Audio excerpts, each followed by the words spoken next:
میں تو امتی ہوں اے شاہ امم، کر دے میرے آقا اب نظر کرم، میں تو امتی ہوں۔ قال اللہ تبارک و تعالی فی کلامہ المجید والفرقان الحمید، فاعوذ باللہ من الشیطان الرجیم، بسم اللہ الرحمن الرحیم۔ فَأَمَّا مَنْ أَعْطَى وَاتَّقَى وَصَدَّقَ بِالْحُسْنَى صدق اللہ العظیم۔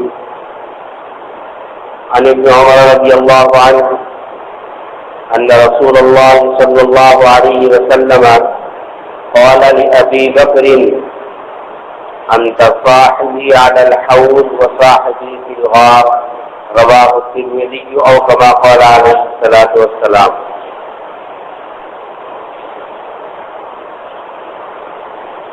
عزیزان مکرم، چاند کے حساب سے جو مہینہ اس وقت میں چل رہا ہے وہ ہے جمادی الثانی۔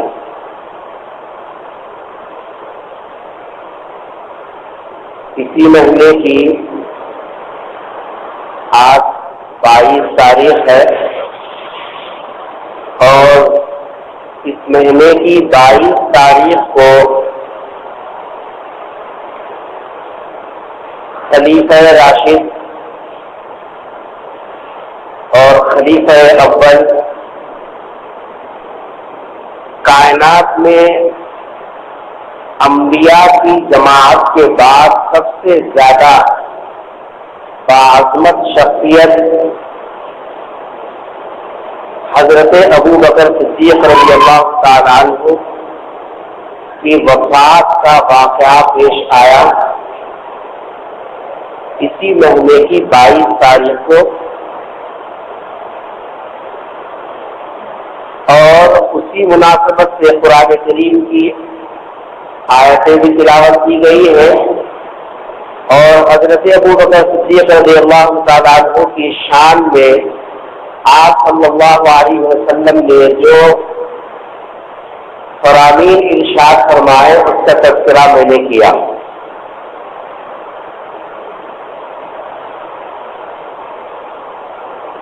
حضرت ابو بکر صدیق رضی اللہ تعالیٰ عنہ کے تعلق سے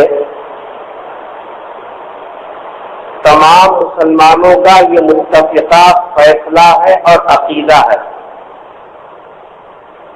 میری بات توجہ سے سنیے، تمام مسلمانوں کا حضرت ابو بکر صدیق رضی اللہ تعالیٰ عنہ کے تعلق سے یہ فیصلہ ہے اور عقیدہ ہے کہ سرکار دو عالم صلی اللہ علیہ وسلم کے دنیا سے پردہ فرمانے کے بعد سب سے زیادہ معظم اور سب سے زیادہ باحیثیت شخصیت تمام صحابہ کرام کے اندر اگر کوئی شخصیت ہے تو وہ حضرت ابو بکر کی۔ دنیا کے اندر صرف ایک فرقہ ایسا ہے جو حضرت ابو بکر رضی اللہ تعالی عنہ کو حضور کے بعد عظمت والا نہیں سمجھتا، ایک فرقہ ہے صرف۔ بقیہ پوری دنیا کے مسلمان، چاہے وہ کسی بھی خطے میں بستے ہوں، کسی بھی علاقے میں رہتے ہوں، مسلک کے اعتبار سے وہ اپنا نقطۂ نظر الگ رکھتے ہوں، چاہے وہ شوافی ہو، چاہے وہ حنفی ہو، چاہے وہ مالکی ہو، چاہے وہ حنبلی ہو، چاروں مسلک کے ماننے والے گروہ سب کا متفقہ یہ عقیدہ ہے کہ سرکار دو عالم صلی اللہ علیہ وسلم کے بعد اگر کوئی بابرکت اور باعظمت اور قابل احترام اگر کوئی شخصیت ہے تو وہ تنہا حضرت ابو بکر رضی اللہ تعالیٰ عنہ کی شخصیت، اور حضور کے بعد جانشینی، جانشین بولتے ہیں آپ کے بعد آپ کے کام کو سنبھالنے والا، سرکار دو عالم صلی اللہ علیہ وسلم دنیا سے تشریف لے گئے تو آپ کے بعد آپ کے کام کو سنبھالنے والا پورے صحابہ کرام کے اندر اگر کوئی قابل ترین شخصیت تھی تو وہ حضرت ابو بکر رضی اللہ تعالیٰ عنہ تھی۔ اسی لیے ہمارا یہ عقیدہ ہے کہ حضرت ابو بکر رضی اللہ تعالیٰ عنہ پہلے خلیفہ، اس سے پہلے کئی مرتبہ یہ تشریح آپ کے سامنے آئی تھی، 1 لاکھ سے زیادہ صحابہ کرام کی جماعت، ان میں سے ان کو اگر جس حساب سے آج تقسیم کریں تو ان تمام میں سے حضور اکرم صلی اللہ علیہ وسلم کے جو ہے 313 صحابہ کرام کا مقام و مرتبہ بڑا ہوا جنہوں نے غزوہ بدر کے اندر حصہ لیا۔ ان صحابہ کے تعلق سے حضور اکرم صلی اللہ علیہ وسلم نے ارشاد فرمایا تھا کہ جتنے صحابہ غزوہ بدر کے اندر شریک ہوئے، تعداد تو معلوم ہے 313، جتنے صحابہ غزوہ بدر کے اندر شریک ہوئے اللہ نے سب کی مغفرت فرما دی، اور ایسی مغفرت اس کے بعد وہ جو بھی کرے اللہ نے ان سب کی معافی کا اعلان کر، اب کبھی ان کے سلسلے میں پکڑ نہیں۔ پھر ان 313 میں 10 صحابہ کرام ایسی انفرادی خصوصیت اپنے اندر رکھتے ہیں جن کو رسول اکرم صلی اللہ علیہ وسلم نے اپنی زبان مبارک سے ان کے جنتی ہونے کا اعلان کیا۔ ان کو اصطلاح میں کہتے ہیں عشرہ مبشرہ، وہ 10 صحابہ، عشر کے معنی 10، اور مبشرہ جن کو خوشخبری دی گئی، بشارت جن کو ملی، وہ 10 صحابہ جن کو سرکار دو عالم صلی اللہ علیہ وسلم نے نام بنا، ان کا نام لے کر ابو بکر فی الجنہ، عمر فی الجنہ، عثمان فی الجنہ، علی فی الجنہ، طلحہ فی الجنہ، اس طریقے سے نام بنا حضور اکرم صلی اللہ علیہ وسلم نے ان کے جنتی ہونے کا اعلان۔ تو وہ 313 میں سے یہ 10 صحابہ کرام کا مرتبہ بڑا ہوا۔ پھر ان 10 میں سے بھی 4 صحابہ کرام کا رتبہ بڑا ہے جنہوں نے حضور اکرم صلی اللہ علیہ وسلم کے بعد بھی ترتیب آپ کے کام کو سنبھالا۔ ان میں سب سے پہلے حضرت ابو بکر، یہ ابو بکر ان کی کنیت تھی، اصل نام ان کا تھا عبداللہ، حضرت ابو بکر کا اصل نام تھا عبداللہ، ان کے والد کا نام تھا ابو قحافہ، ان کی والدہ کا نام تھا ام الخیر سلمہ، ان کا لقب تھا، ان کی کنیت تھی ابو بکر، ان کے 2 لقب تھے، ایک کا نام تھا صدیق اور ایک کا نام تھا عتیق۔ یہ 2 کنیتیں تھی حضرت ابو بکر رضی اللہ تعالیٰ عنہ، اور اسی نام سے ابو بکر کے نام سے وہ مشہور بھی ہے۔ تو یہ پہلے نمبر پر حضرت ابو بکر، اور دوسرے نمبر پر حضرت عمر، اور تیسرے نمبر پر حضرت عثمان، اور چوتھے نمبر پر حضرت علی رضی اللہ تعالیٰ عنہ۔ وہ تمام 1 لاکھ صحابہ میں سے 313، اور 313 میں سے یہ 10، اور یہ 10 میں سے یہ 4، اور یہ چاروں میں سب سے مقام مرتبہ پہلا جن کا ہے وہ حضرت ابو بکر کا ہے۔ اسی لیے ان کو خلیفہ اول کہتے ہیں، اسی لیے ان کو کیا کہتے ہیں؟ خلیفہ اول حضرت ابو بکر صدیق رضی اللہ تعالیٰ عنہ۔ ان کا انتقال ہوا آج جمادی الاخر کی 22 تاریخ کو۔ حضرت ابو بکر رضی اللہ تعالی عنہ کا مقام و مرتبہ کیا ہے؟ ان کا مقام سمجھنے کے لیے اتنی بات سمجھ لینا کافی ہے کہ قرآن کریم کی جو آیتیں میں نے تلاوت کی، مفسرین کا اتفاق ہے کہ یہ آیتیں حضرت ابو بکر رضی اللہ تعالیٰ عنہ کی شان میں اتری۔ واقعہ یہ پیش آیا کہ مکی زندگی کے اندر مکے کے جو بڑے بڑے سردار تھے وہ جو ہے غلام اور جو بھی اسلام قبول کر لیتے ان کو پکڑ کے ان پر اذیتیں دیتے اور ان کو ستاتے. حضرت ابو بکر رضی اللہ تعالیٰ عنہ نے ان کو دیکھا تو ان کے اوپر جو تکلیفیں کی حساب جو ہے یہ لوگ روا رکھے تھے اس کو برداشت نہیں کر سکے. اپنے پیسے سے ان لوگوں کو خرید کر فی سبیل اللہ آزاد کر دیا. اور آزاد کرنے کا مطلب دنیا کے اندر نام و نمود نہیں. یہ ایک واقعہ نہیں، ان کے عام حالتیں یہ تھی. جس غلام کو دیکھتے تو جس بات میں یہ اللہ کی نسبت رکھتا ہے تو اس کو آزاد کر دیتے. باپ نے کہا کہ بیٹے تم ایسے آزاد کرو گے تو جو ہے آپ کا کوئی سہارا نہیں بنیں گے، اس لیے ان کی جو بلا جو ہوتی ہے، ان کا جو مال ہوتا ہے اس کو آزاد کرتے وقت میں اپنے نام پہ لکھ لو. حضرت ابو بکر رضی اللہ تعالیٰ نے اس کو گوارا نہیں کیا کیونکہ ان کا آزاد کرنا صرف اللہ کی رضا کے لیے تھا. اس لیے اللہ نے خود قرآن کریم کے اندر ان کے اس عمل کی وضاحت کر دی.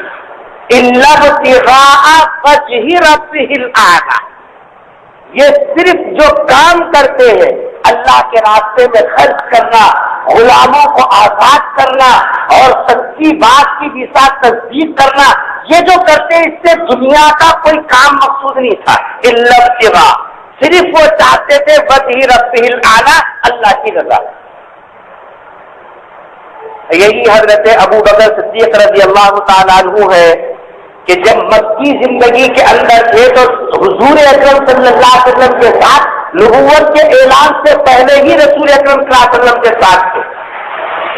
اور ان کی انفرادیت یہ ہے کہ اسلام قبول کرنے سے پہلے سے لے کر اسلام قبول کرنے کے بعد تک کبھی بھی شراب کو ہاتھ نہیں لگایا.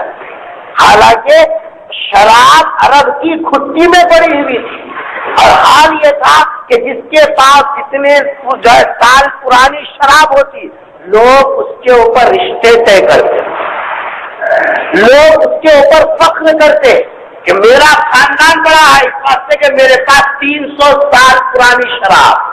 وہ کہتا کہ میرا خاندان بڑا اس لیے کہ ہمارے خاندان میں 400 سال پرانی شراب.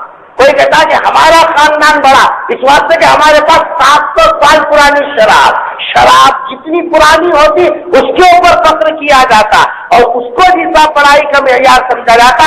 شراب ایسے گھٹی میں پڑی ہوئی تھی. ایسے ماحول کے اندر شراب سے دور رہنا، شراب کو کبھی ہاتھ نہ لگانا کوئی معمولی بات نہیں. حضرت ابو بکر صدیق رضی اللہ تعالیٰ عنہ ویسے ماحول کے اندر بھی کبھی شراب کے قریب نہیں گئے. حضور اکرم صلی اللہ علیہ وسلم کی صحبت سے جڑے. جس وقت میں رسول اکرم صلی اللہ علیہ وسلم نبی بنائے گئے حضرت ابو بکر کے سامنے حضور اکرم صلی اللہ علیہ وسلم نے اپنے نبی ہونے کا تذکرہ کیا بغیر کسی رد و قد کے. جب زبان سے یہ الفاظ نکلے کہ میں نبی بنایا گیا ہوں، حضرت ابو بکر رضی اللہ تعالیٰ عنہ نے آپ کی نبوت کی تصدیق کی اور آپ کے ہاتھوں پر ایمان لایا کہ میں آپ کو نبی مانتا. پھر ایسے جڑے پیغمبر صلی اللہ علیہ وسلم کے ساتھ کہ مرنے کے بعد بھی دنیا سے پردہ فرمانے کے بعد بھی پیغمبر صلی اللہ علیہ وسلم کے ساتھ. حضور اکرم صلی اللہ علیہ وسلم نے ایک موقع پہ ارشاد فرمایا، ایک ہاتھ میں حضرت ابو بکر کا ہاتھ، دوسرے ہاتھ میں حضرت عمر کا ہاتھ، دونوں کو اپنے ہاتھ میں ہاتھ لے کر فرمایا قیامت کے دن ہم دونوں اس طریقے سے اٹھیں گے. ایسی صحبت، ایسا یارانہ، ایسا جڑ گئے حضور اکرم صلی اللہ علیہ وسلم کے ساتھ. ایمان قبول کیا، پہلے دن سے ہی لوگوں کے اندر ایمان کی دعوت کے چرچے شروع کیا. بولنا اچھا آتا تھا حضرت ابو بکر رضی اللہ تعالیٰ عنہ کو. مکے کے اندر حضرت ابو بکر رضی اللہ تعالیٰ عنہ کا مقام اور مرتبہ ایسا تھا، لڑائی جھگڑے میں اگر کسی کا قتل ہو جاتا نا، قتل کے اوپر جو رقم دی جاتی اس کو بولتے ہیں دیت کی رقم. کمپرومائز کرا دیے، قتل کا بدلہ تو قتل ہے اسلام کے اندر، لیکن اگر دیت کے اوپر پیسوں کے اوپر دونوں میں کمپرومائز کرا دیے تو وہ پیسے کسی کے پاس بھی رکھو مکے والے قبول نہیں کرتے. وہ پیسے ابو بکر کے پاس اگر رکھتے تو لوگ مطمئن ہو جاتے. یہ مقام تھا حضرت ابو بکر رضی اللہ تعالیٰ عنہ کا پورے مکے کے اندر.